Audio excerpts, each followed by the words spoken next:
Fala galera, tudo bem? Com vocês aqui, professor Roberto Falcione, professor de História. E hoje nós estamos novamente com a segunda série, a primeira aula da semana 4, resolução de exercícios. Tudo bem? Vocês viram na aula passada um pouco sobre a Revolução Francesa, as 3 fases. Estudamos também, principalmente, aquele conceito ali que nós jogamos da Revolução de Direitos Humanos, os ideais iluministas. Trabalhamos nas 3 fases, falamos um pouco dos 2 grupos jacobinos e girondinos. E agora? 1799 termina aí a Revolução Francesa, com o 18 Brumário, que vocês também viram na aula passada. Como vai ficar a França, como ficará a Europa, como ficará o mundo pós-Revolução Francesa? Mexeu nas estruturas, transformou. Não seremos iguais. Vamos ver o que aconteceu? Quais elementos da Revolução Francesa contribuem para classificá-la como uma revolução burguesa? Reivindicação por direitos por parte das classes trabalhadoras, sejam camponeses ou burgueses, a participação ativa da burguesia nos movimentos revolucionários e, mais do que isso, nos processos de decisão e definições de novas legislações. Atividade 2. De que forma a radicalização dos ideais revolucionários foi expressa ao longo da Revolução Francesa e também em outros espaços?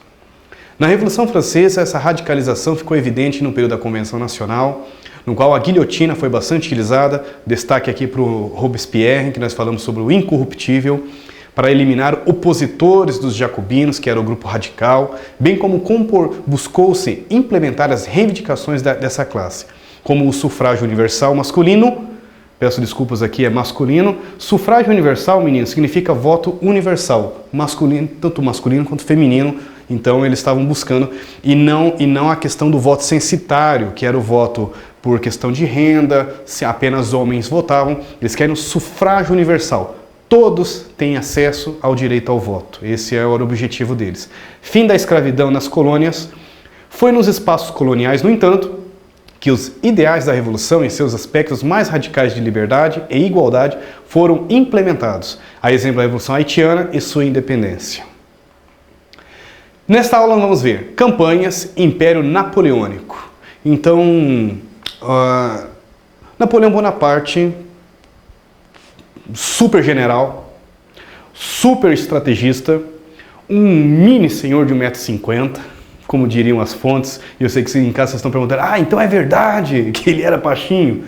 Não apenas ele era baixinho, como a estatura do francês no século XVIII era do século XVIII e século XIX, por uma questão até de nutrição mesmo, de má nutrição, de má alimentação, era uma estatura baixa. Napoleão é baixo, mas um super general. Ele leu O Príncipe, ele leu um livro de Maquiavel. Ele também deixou bem claro que ele acreditava que representava os ideais da Revolução Francesa, por mais que ele se autoproclamou como um ditador, depois como uma característica de um monarca mesmo, um imperador, mas ele acreditava que estava levando ideias que estavam transformando toda a Europa, aonde ele fosse. E ele acreditava que tinha que expandir, uma ideia de expansão de império, de território napoleônico. E assim ele começa, projeto por projeto, ele cria uma super frota. É uma característica do Napoleão Bonaparte. Ele chegava nos seus soldados, nos soldados que ele derrotou depois da batalha, e era muito curioso, uma espécie de uma motivação.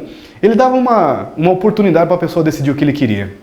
Olha, vocês perderam bem, vocês perderam para o melhor exército do mundo. Vocês perderam, mas eu vi que vocês lutaram com muita bravura, são ótimos soldados. Dou 2 alternativas para você, diria Napoleão. A primeira, junta-se a nós, venha fazer parte do melhor exército. Vocês perderam, vocês são bons soldados, mas perderam para o melhor exército do mundo. Ou serão executados agora. É claro que todos os soldados que estão do outro lado, eu participo, eu entro. E na hora, os caras montaram um super exército. Mais de 600 mil soldados, 60 mil cavaleiros. A gente pode pensar assim, comparando com médias da antiguidade, nem o Império Românico no auge chegou a 250 mil soldados. Mas daí você vai falar, poxa, mas professor, Primeira Guerra Mundial, nós falamos em baixas de 10 milhões. A Alemanha conseguiu criar um efetivo de 3 milhões. Mas outra história, né, meninos? Revolução Industrial, sociedade moderna, mas baioneta, cara com um trabuco na mão, né, que dá um tiro.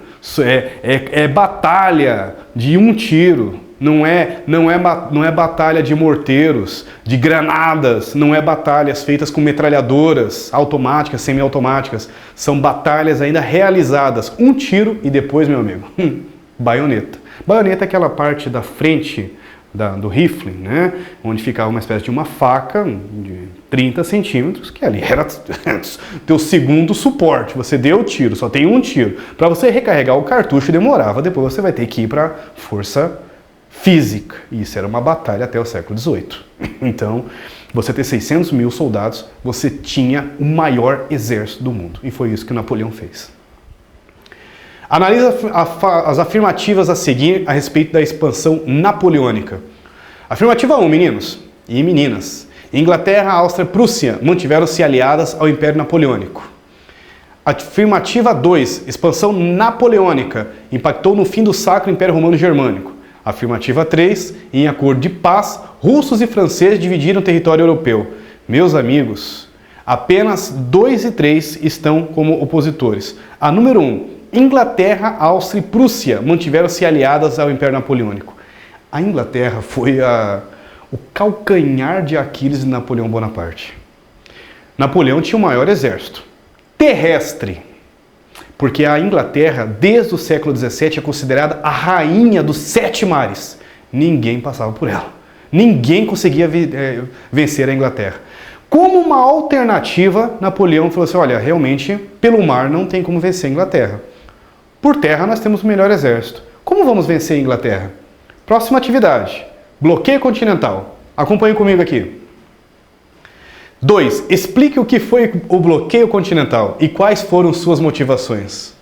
Matamos a charada, né, meninos, na primeira atividade. Eu sou Napoleão Bonaparte, tenho 1,50 m, tenho o maior exército do mundo, terrestre. Por mar não consigo vencer a Inglaterra. Já fui derrotado. O que faço para vencer a Inglaterra sem ter uma frota que bata de frente com o poder marítimo inglês? Já sei. Vou fechar a Inglaterra, vou estrangular a economia dela. E Napoleão Bonaparte fez uma estratégia econômica para acabar com a Inglaterra. Proibiu todos os países de comercializar qualquer produto, comprar ou vender para a Inglaterra. Aí o objetivo era sufocar, bloquear, como diz o nome, bloquear continentalmente a Inglaterra. Deu certo? E os países que dependem da economia inglesa? E os países que precisam vender seus produtos? E os países que precisam comprar produtos que não tem em seu país que tinha na Inglaterra? Como faz? Pois é. É um momento para nós pensarmos, inclusive, o que nós estamos vivendo hoje. Se entrássemos num colapso financeiro econômico, por causa do momento que estamos vivendo da pandemia, se faltassem produtos em nosso supermercado, como ficaríamos? Se não tivéssemos para quem vender a nossa soja, se não tivéssemos para quem vender o nosso óleo, o trigo, o produto que sai do Brasil, o que aconteceria com a economia brasileira? É o que aconteceu também com vários países do bloqueio continental. A Rússia foi o primeiro que não teve jeito, não conseguiu fazer o bloqueio e continuou produzindo, vendendo e comprando com a Inglaterra. Por isso é que o Napoleão resolveu atacar a Rússia, que era inclusive a derrota de Napoleão. Portugal, e vai ter um impacto direto no Brasil, também aconteceu a mesma coisa. Em 1806,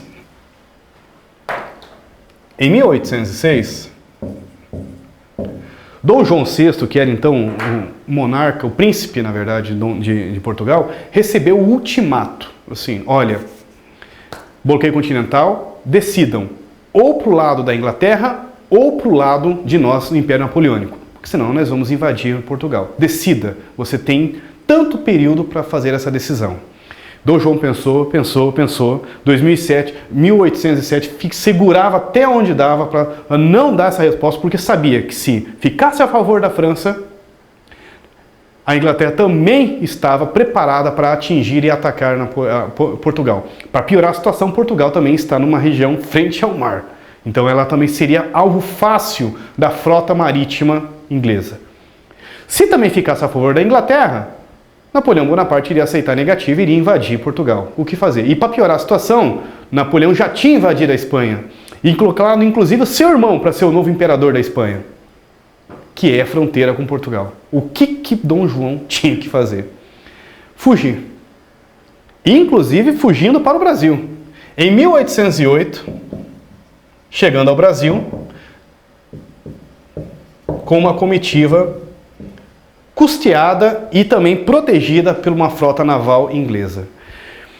1807, dezembro, chegaram aqui em fevereiro de 1808. Inclusive nós colocamos como a vinda do príncipe de Portugal para o Brasil como o início do processo de independência do Brasil. Portugal ficou sem rei. Napoleão, óbvio, invadiu rapidamente Portugal e dominou e colocou para o Império também. O que sobrou para nós aqui de mais importante é entendermos que o processo de independência do Brasil começa com o filho e o neto de Dom João VI, que é Dom Pedro I, e depois seu filho, Dom Pedro II. Tranquilo? Estudamos essa parte, vocês vão se divertir bastante com essa área aqui do bloqueio continental. Façam um print, deem uma estudada sobre o bloqueio continental, por que ele não deu certo também, por que a Rússia precisou quebrar um pouco também com o bloqueio continental e continuar, inclusive, comercializando com a Inglaterra. Que papel tinha a Inglaterra no século XVIII, XIX, que era tão importante assim economicamente para o mundo? Seria a Inglaterra do século XIX, os Estados Unidos e a China de 2020, do século XXI? É interessante nós entendermos esses poderes econômicos, esses impérios. Atividade 3. Napoleão Bonaparte assume o poder da França em 1799. Já vimos isso, meninos, na aula passada. A respeito do contexto que é o 18 Brumário. A respeito do contexto que permitiu sua ascensão, V para verdadeiro, F para falso. Meninos, fake. A. Napoleão possuía apoio da burguesia francesa. Comentamos isso na aula passada. Ele era visto como uma espécie de salvador. A pessoa que poderia acalmar os ânimos da França pós-Revolução Francesa. Ele foi escolhido, ele foi aclamado no 18 Brumário. Pessoas aplaudiam ele e sua tropa chegando e invadindo Paris com o golpe de 18 Brumário, quando ele tomou o poder dos girondinos. Então, ele tinha uma aliança sim com a Inglaterra, com a burguesia francesa. Letra B, fake, é falso, hein? Suas campanhas tinham como principal objetivo a aliança com a Inglaterra. A Inglaterra é a grande inimiga da França. C, verdadeiro, as vitórias militares garantiam prestígio general. Óbvio, né, meninos? Isso é bem claro para nós. D, Napoleão rompe com a Igreja Católica em sua coroação. Nossa, essa é muito bacana. No ano 900, Carlos Magno recebe do Papa Leão III a coroa, que é colocado tem uma obra de arte, nos livros de história sempre tem essa obra, o Papa Leão colocando a coroa na cabeça de Carlos Magno, que iria governar durante um período até bacana, de estabilidade econômica, o período do Império Carolíngio. Mais ou menos, o Papa foi fazer a mesma coisa com Napoleão Bonaparte, coroando ele. Quando ele viu o Papa chegando com a coroa, ele pega das mãos do Papa a coroa e se proclama imperador. Fique imaginando a cena, né? Aquela comitiva, né? A corte assistindo aquela cena. Ele disse, não, faz favor, me dá aqui a coroa, Papa. Com licença, obrigado. E ele mesmo se autocoroa. O que ele queria dizer com isso? Não preciso do poder da igreja. Eu sou suficiente para ser imperador. Eu sou imperador da França sem o poder da Igreja Católica. Ele está rompendo com aquele ato a aliança entre Estado e Igreja. Muito interessante essa obra. Deem uma pesquisada, meninos, Google. Napoleão se coroa sozinho, sem o Papa. Tem umas obras de arte que representam, algumas pinturas que representam esse momento, essa cena histórica. Vale a pena ver. Em contrapartida, vale a pena vocês também darem uma olhada na coroação do Carlos Magno, que o professor Roberto comentou agora.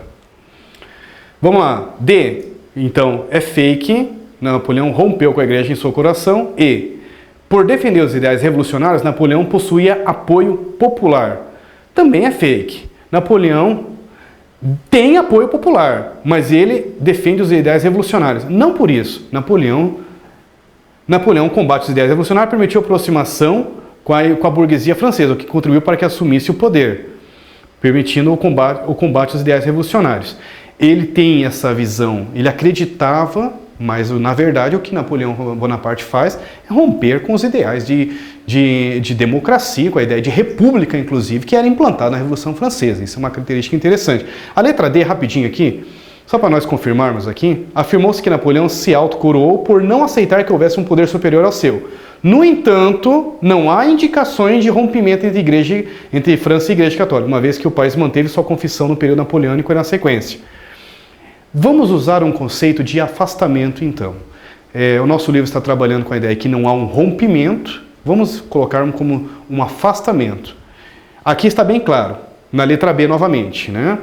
Napoleão rompe com a igreja na sua coroação. Ele aceita que não há um poder superior ao seu, no entanto, não há indicações de rompimento.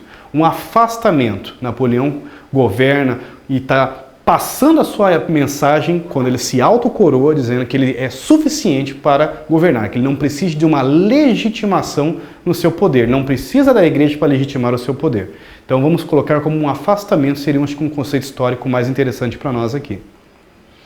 Próximas aulas, meninos. Dá uma printada aí. Atenção. Dá uma pesquisada para a gente aqui a respeito do Código Napoleônico. Quais são as principais características? Respondam para nós qual que é a alternativa correta, tudo bem? Próxima aula, vamos retomar esse assunto então novamente do Império Napoleônico. Espero que vocês tenham gostado. Até a próxima aula, bom estudo para vocês aí na casa de vocês. Abraço, valeu!